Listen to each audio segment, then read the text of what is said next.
Now we're going to take a look at flow rate. And the whole idea with flow rate is the volume in is going to equal the amount of volume of water that goes out, or whatever the liquid is.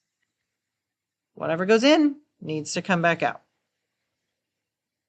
So if I have a pipe like this and I want to calculate the volume of water that goes through per second, let's say that this cylinder represents that volume of water. It's going to be the cross-sectional area times the distance that it moves. We're going to call that delta x.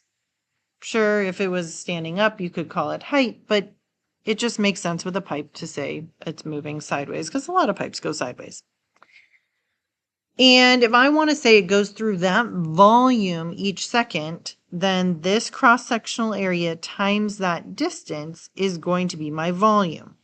So here's my cross-sectional area, is the circle part. And then this distance is going to be how far it goes. And then when we're talking about that volume per second, that's here. So volume per second is going to go to this. So volume is that area times distance. And then what is interesting here is I want to pay attention to this distance divided by time. Well, if you remember, distance divided by time is velocity. Well, if displacement divided by time is my velocity, then I can just write velocity. So be careful, this volume is capital V, and this little v, this is your velocity V. And so you really have to make sure that your V's look different. And this is flow rate. So I can simplify it to the area, cross-sectional area times my velocity in that area is equal to the cross-sectional area times the velocity through a different part of the pipe. And that's because if I have 5 gallons of water go in, I have to have 5 gallons of water come back out. So to summarize, the flow rate, water in is equal to water out.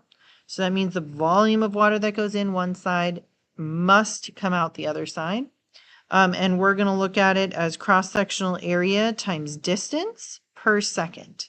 And so that's going to give us cross-sectional area times velocity is my flow rate.